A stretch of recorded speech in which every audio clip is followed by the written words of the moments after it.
Sup guys, Multiplier here, and this is the third in the mini-series on Isotope Trash 2. It's going to be quite a short little video this time, just because we're dealing with the second filter. And yeah, we've already kind of talked through the filter stuff and how it works and all the different options in the first filter video.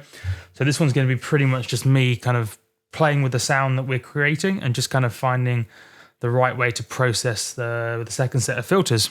So in general, when you're filtering kind of after the distortion, it's because you're either getting rid of some frequencies that kind of came in after the distortion or kind of emphasizing the bits you like. So even if you're kind of distorting, kind of using the multiband setting and being really accurate, a lot of the time to kind of get the harmonics you want, you end up having to add in more harmonics than you need.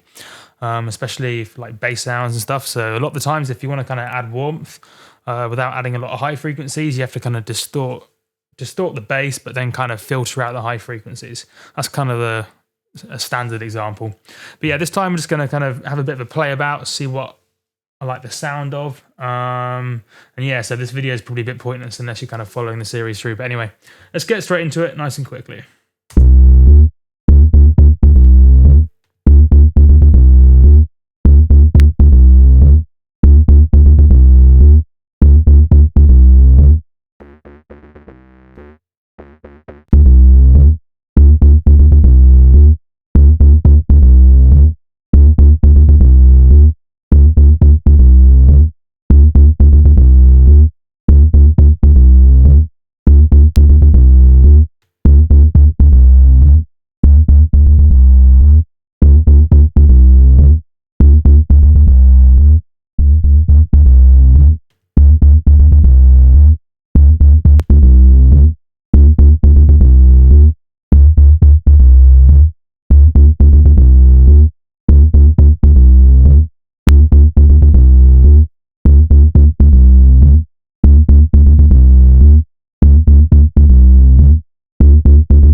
Sounds pretty nice. What we do is just very quickly kind of A/B it against the original sound.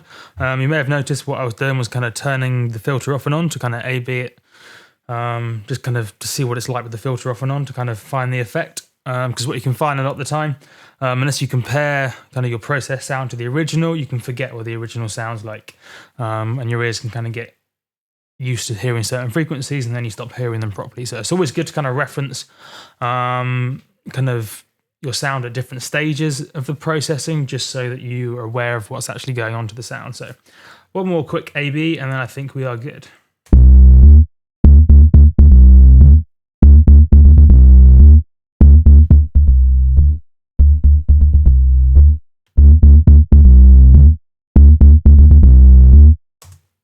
I like it. Basically what we did there was just kind of take out some of the mid-range and loads at the top as well, just so we can really focus on the bass sound, because as you remember, we're going for quite a subtle kind of quote-unquote kind of fat bass, just kind of a nice warm bass. So we don't need a lot of like mid-frequencies and high frequencies, but we want a lot of thickness and a lot of harmonics in the low end. So and I quite liked the warm synth low pass setting.